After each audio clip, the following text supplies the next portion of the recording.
Ebuka threw a question at Isabella and Thelma about their early friendship in the house, how they started off as close Port Harcourt babes but later fell out completely. Isabella explained that she genuinely liked Thelma at first, always complimenting her and bonding over being from the same place, but since shifted when she felt Thelma was more reserved about information she had regarding Karikumi. According to Isabella, she felt hurt that she could confided in Thelma about her personal issues, but Thelma didn't share everything she knew about Karikumi, which made her question her friendship in the first place. Ebuka then asked if she believed Thelma had ulterior motives. Isabella said she couldn't judge her intention. She's not in her head.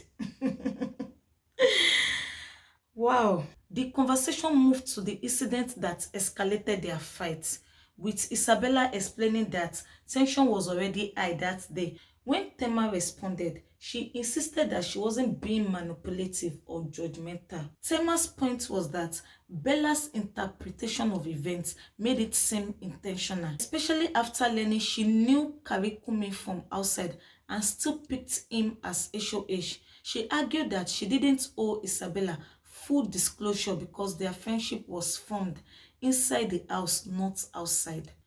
Then the matter scattered again outside the main discussion, with accusation flying, emotions high, and Big Soso adding more fuel to the fire instead of calming it down. The whole situation just kept escalating instead of settling down. Bella's argument was basically, you knew Karikumi before the house. I cried to you about him. You kept that information from me. Then you picked him as HOH. How exactly do you expect me not to feel betrayed? Thelma's argument was, I knew Karikumi from outside the house before I met you. My loyalty wasn't automatically supposed to be with you. Besides, Karikumi tried to explain the situation and you didn't let him. The moment the conversation shifted from Thelma and Isabella's misunderstanding to Big Soso entering the ring, the reunion turned into a full-blown battlefield. Big Soso was not interested in soft landings at all. She came with receipts, accusation, counter accusation, and enough energy to keep the argument going for another episode. Thelma wants to steal Karikumi from Isabella was already a heavy allegation, and from there it became less about friendship and more about everybody defending their own character. The bragging, the shouting, the interruption. Nothing your ear no go hear truly. Ebuka wanted clarity. Isabella wanted answers. Thelma wanted understanding. Big Soso wanted smoke. Kai, Big Soso finished Thelma up. Come and see the insults. It was crazy. We never even settled Thelma and Bella on finish. Now so Big Soso carried the matter for her though. Throughout the whole argument, one of the biggest accusations against Thelma was that she and Karikumi allegedly kept their friendship secret from Isabella. But once Karikumi said he had already informed Isabella before the HOH challenge. To be honest, when Karikumi answered that question, I can imagine some people watching at home shouting, wait oh, so if Karikumi told her already, wetin we dey fight since? Meanwhile, Big Soso was probably sitting there like, fat or no fat, I still get my own point to make.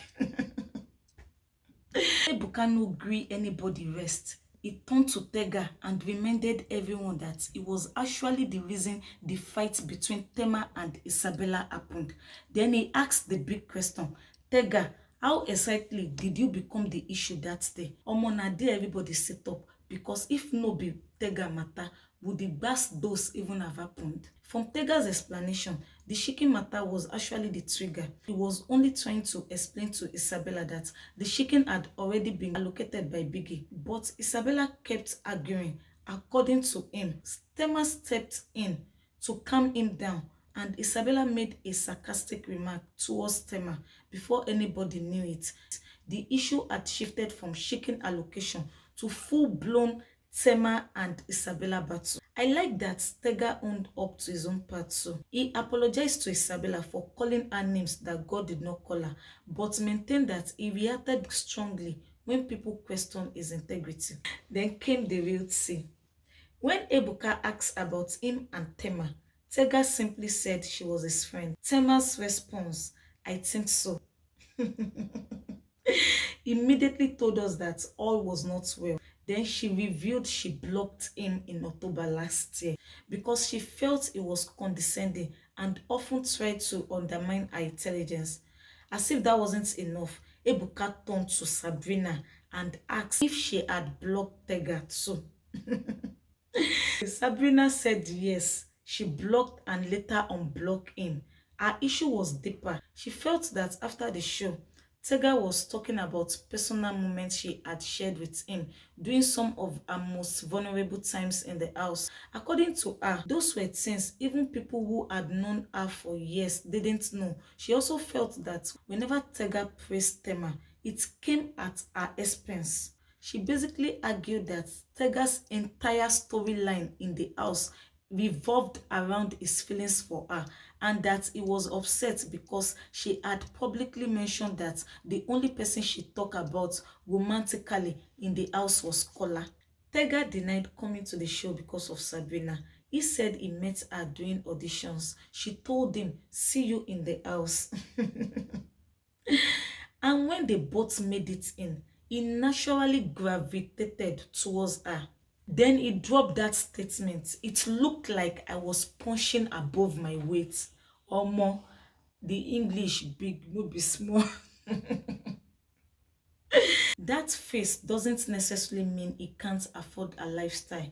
In everyday English, it means trying to pursue someone you believe is out of your league. Honestly, the moment he said that, the whole conversation changed. It went from house drama to revealing how he genuinely viewed Sabrina and their connection. Hi guys, you're welcome back. It's your girl Kemi. If you're a returning subscriber, hit the like button. And if you're new to the community, what are you waiting for? Like, comment, subscribe, and also share the video. Thank you.